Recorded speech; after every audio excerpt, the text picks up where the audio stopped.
Nosso objeto de estudo é lançamento oblíquo. Tendo como referencial paralelo ao eixo de x, y, paralelo ao eixo de y, j. Nossa velocidade inicial, valor igual a 50 metros por segundo, fazendo o ângulo θ com relação ao eixo de x, onde seno de θ igual a 0,8, cosseno de θ 0,6, fazendo decomposição de Vx, de V em x, V em y, temos que V0x igual a 30 metros por segundo, V0y igual a 40 metros por segundo. Sabendo que a única força que representativa em relação ao objeto é o peso, não há resistência do ar, esse objeto é um objeto pontual, a resultante vai ser igual ao peso, daí a aceleração tem o mesmo valor da gravidade, tomando a gravidade como 10 metros por segundo ao quadrado. Criando agora as funções que vão definir melhor o movimento, função velocidade e função posição. Decompondo a velocidade em x e y, temos que Vy vai ser igual a 40 menos 10t, 40 V0y, menos 10 é a nossa aceleração gravitacional, sentido contrário ao j estabelecido. A função em x é igual a 30, função constante, permanece inalterada durante todo o movimento. As funções posição, também decompostas em y e x. Em y e x, posição inicial é igual a 0. Temos que a função posição em y vai ser igual a 40t menos 10 sobre 2, que é 5, t ao quadrado. E em x vai ser 30t. Podemos determinar também qual é a altura máxima.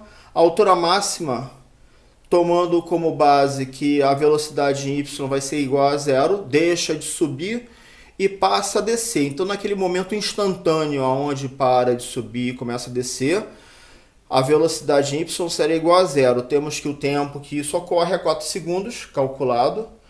E jogando esses 4 segundos, o valor 4 na função posição y, temos a altura igual a 80 metros. Continuando o nosso estudo do lançamento oblíquo, a partir da função velocidade e da função posição, podemos definir o vetor velocidade e o vetor posição. Vetor velocidade leva em consideração a velocidade em x seguida do y e a velocidade em y seguida do j, cada um na sua direção. A função posição, representada pela letra R, da mesma forma, o x de t vai ser acompanhado do y e o y de t acompanhado do j, cada um na sua mesma direção. A descrição do movimento,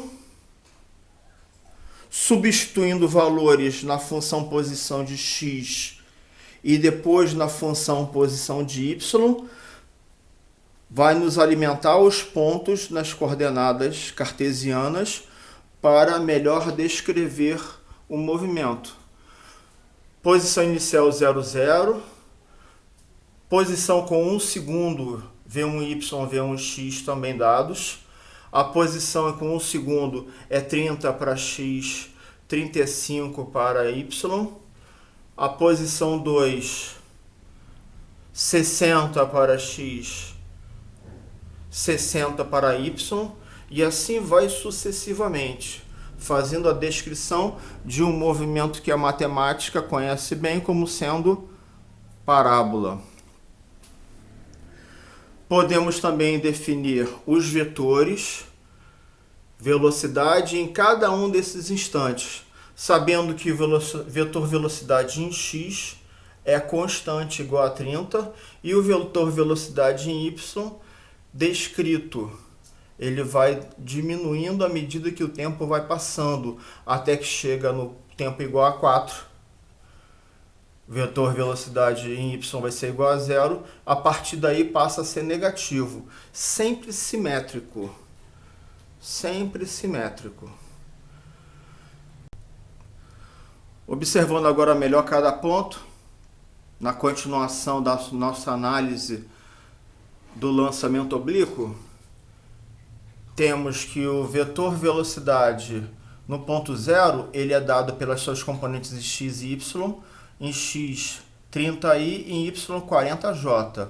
1 segundo após, o x permanece constante, 30i, e em y 10 unidades menor, derivado justamente da relação do menos 10t, 1 segundo a mais, 10 unidades a menos. O V2, 10 unidades a menos em relação a y, mantendo de x, em 3 segundos, 10 unidades a menos. 4 segundos a gente tem o vetor em y igual a zero e o vetor x permanece, quer dizer, o movimento continua, independente do y ter chegado a zero. Em 5 segundos começamos a ter velocidade negativa, na verdade a velocidade negativa parte instantaneamente após os 4 segundos, só que na nossa descrição está sendo considerada a cada segundo.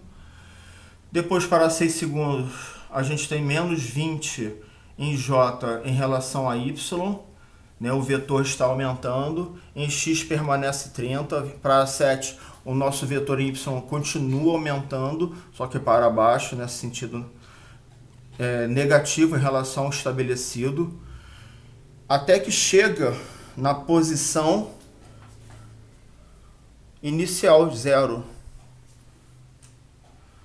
com o mesmo valor nominal em módulo, que é 40, só que no sentido contrário à velocidade inicial, que era 40j.